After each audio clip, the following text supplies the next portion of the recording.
Estamos charlando ya con Juan Gasparini, periodista, escritor, en este momento además en la Argentina puntualmente como iba a decir testigo y no sos lamentablemente testigo, sino protagonista. Víctima y testigo. Exactamente, aunque el término testigo cabe, pero a mí no me gusta en realidad. En los juicios que se están llevando a cabo estuvo detenido desaparecido en la ESMA, Tigre Acosta y una compañía maravillosa de gente, ¿verdad? Bueno, gracias por estar. Y Juan decía que éramos muy irreverentes todos. Es que vos venís desde hace mucho tiempo, estás en Ginebra, que debe ser tanto más sobrio y recatado todo, ¿no? No, digamos, también hay en Europa programas irreverentes. Me parece bien que uno tenga la capacidad de reírse incluso de uno mismo, pues si no la vida es muy aburrida. Sí, sobre todo reírse del otro. Ahora, qué bueno, Juan, que te hayan quedado ganas de reírte, ¿no? Porque cuando uno lee tu testimonio, cuando charlábamos en el refugio, tenés un récord, por decirlo de la manera más terrible, de persona con grillos puestos, ¿es así? Habla de los grilletes en la detención. Sí, era una forma también de sujeción psicológica, te encadenaban en los tobillos y incluso dormías con esos grillos. Y bueno, desgraciadamente estuve encadenado un año, entre enero del 77 y diciembre del 77. Viniste, vos quedaste después de que milagrosamente te liberan, después de haber paseado por más de un centro clandestino de detención, terminás exiliado en, no sé cuál es el trayecto, en general los exiliados hacían como varios puntos hasta llegar a fincarse en algún lado, pero tu destino hoy por hoy es Suiza, estás viviendo en Suiza, y viniste puntualmente para declarar en este juicio. Efectivamente, el Ministerio Público, cuando se organiza el juicio oral, presenta una lista de potenciales testigos. Se me comunicó eso, me preguntaron si estaba de acuerdo en testimoniar, yo dije que sí, yo había declarado en la instrucción. Y después, bueno, se tuvo que organizar este viaje porque, bueno, había distintas fechas, es una cosa que se discutió durante bastante tiempo. Este juicio comenzó en diciembre del 2009. Y bueno, finalmente se fijó una fecha y hay un fondo del Estado administrado por el Consejo de la Magistratura para pagar los gastos de los testigos, ya sea que tienen que viajar de una provincia a otra dentro del país o mucha gente que se tuvo que ir al exilio después de haber estado presa, vive en el extranjero. Bueno, se me pagó el pasaje para venir y bueno, estuve 6 horas declarando en el tribunal. Y te presentaron, digo, el revisar y el pensar en el infierno que uno vuelve a meterse a la hora de declarar y recordar las torturas espantosas, el verle la cara a quienes las perpetraron, porque había presentes allí. ¿Dudaste, sabiendo que te ibas a volver a meter en el infierno? Y es entendible la duda, y es entendible a lo mejor decir yo no puedo volver a meterme ahí.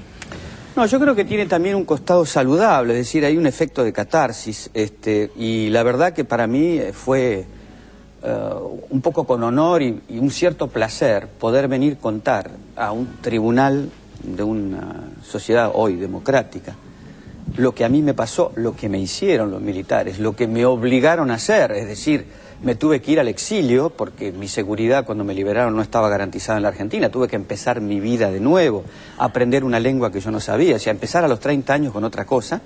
Y fue allí, en Suiza. Con hijos, ¿no? Claro, bueno, y con hijos menores. Y además asesinaron a tu esposa y quien la asesinó te lo contó además, ¿no? Sí, digamos, uno de ellos que participó en esa operación de asesinato me dijo que le había dado el tiro de gracia a mi compañera Mónica Jáuregui, que fue asesinada. Bueno, yo recuperé después de mi liberación mis 2 hijos que yo tenía con ella. Bueno, hubo un peregrinar bastante complicado hasta que llegué a Suiza.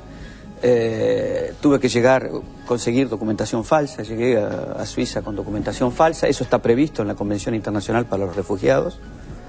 Suiza no digamos, te exige. No es delito, cuando uno demuestra que uno está escapándose. Después te piden que vos tenés que demostrar tu verdadera identidad, que es lo que, pero no te piden la documentación falsa que utilizaste.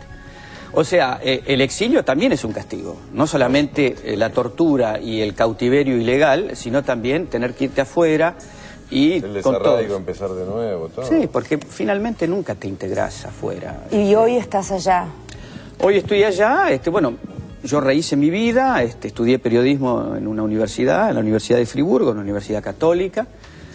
Me diplomé en periodismo en el año 85 y después tuve alguna otra actividad universitaria, hice una tesis de doctorado. Y bueno, ahora sobrevivo como periodista, está cada vez más difícil, Europa está muy mal, pero bueno. Pero es interesante porque desde allí seguramente escribirás muchísimas cuestiones que tienen que ver con la temática, pero el escritor me parece que quedó en la Argentina, ¿o estoy equivocada? Digo, la temática, yo lo que he leído que vos has escrito tiene mucho que ver, quizás porque se publica acá lo que tiene que ver con lo nuestro, pero ¿pasa algo así? Bueno, yo hago periodismo en Europa, pero hago periodismo en castellano. Es decir, vendo la realidad básicamente suiza y sobre todo de Naciones Unidas, que tiene la sede europea de Naciones Unidas, está en Ginebra. Trabajo en español.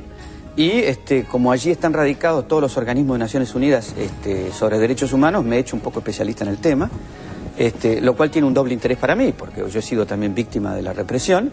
Y en ese sentido hay que subrayar, digamos, el papel de liderazgo que tiene la Argentina en este momento a nivel internacional, en sacarse de encima todas estas lacras que tienen que ver con el pasado dictatorial. Estamos rodeados de países que todavía no han podido sacarse de encima las leyes de amnistía. Chile, Lula tiene 2 mandatos y no pudo sacarse de encima la ley de amnistía. Uruguay tiene una ley de amnistía aprobada por referéndum.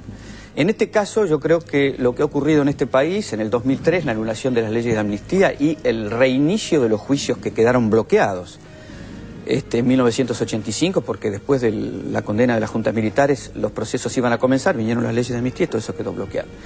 Todo lo que ha pasado del 2003 a la fecha me parece muy saludable y tiene un gran reconocimiento internacional. Tenemos en este momento alrededor de 90 condenas ya de militares y me parece muy saludable para el pueblo argentino y para el Estado. Por suerte, Editorial Norma reeditó El banquero de los montoneros, Greiber, ¿no? Porque la verdad, yo lo voy a decir, era un libro que yo siempre estaba buscando y no lo encontraba, teniendo en cuenta para ver esa historia fascinante que fue la de el banquero Greiber, que se suma a que ahora el tema papel prensa está en primera plana.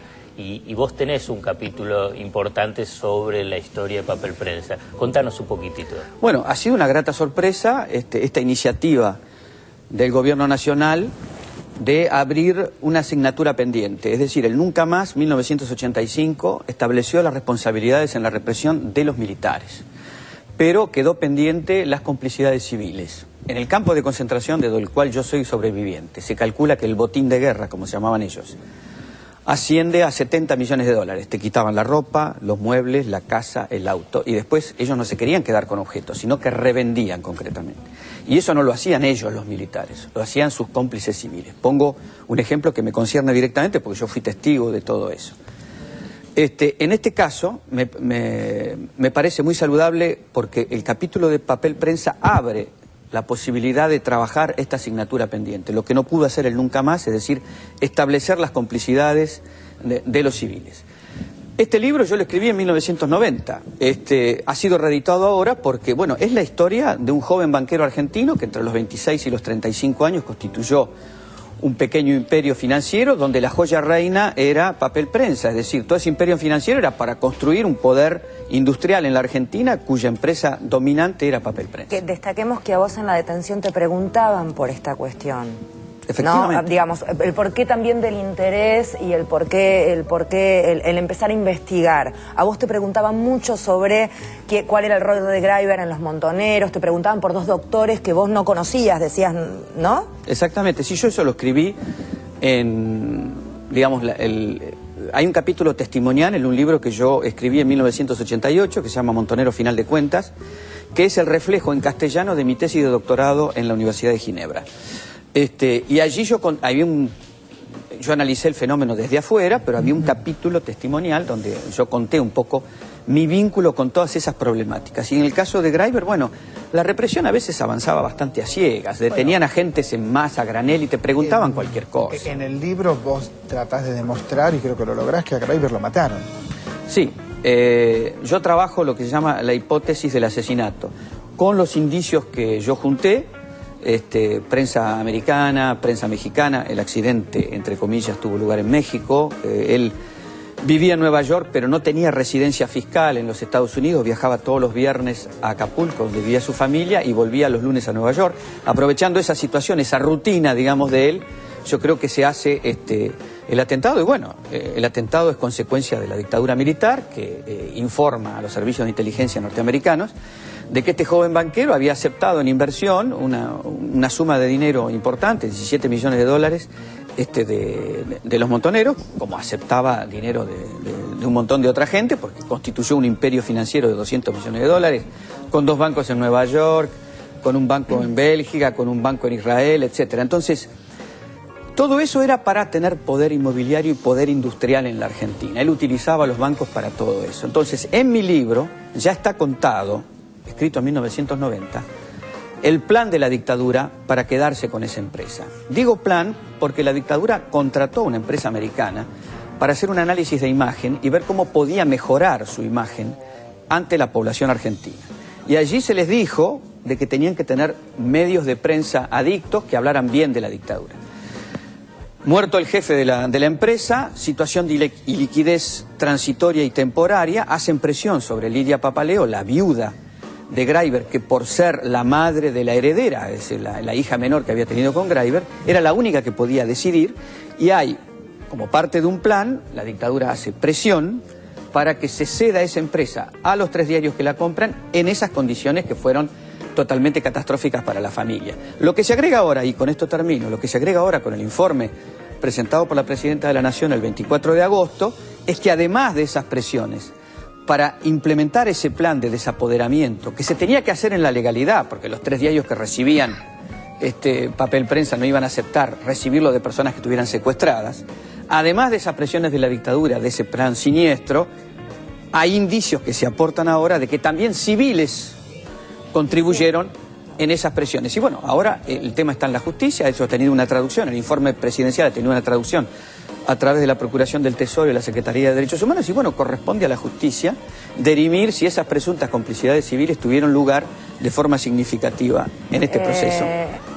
Juan Gasparini, autor de El banquero de los montoneros Greiber, un libro que se escribió hace más de 10 años, hace... 1990. Bueno, bien, 20 años, así que oportunismo, salvo la reedición, que en buena hora para que la gente lo lea, pero digo, es un tema que viene preocupando a quienes hacen periodismo, sobre todo porque el nicho tiene que ver con eso, hace muchos años, y este es un libro muy serio, muy bien documentado. Si querés informarte un poquito, tenés este libro que es muy piola. Juan, gracias, y gracias particularmente por tu valentía en todo el tema de los juicios, por los que no están. Muchas gracias a ustedes. Gracias. Y continúan siendo irreverentes. Gracias, lo intenta, no podemos evitarlo.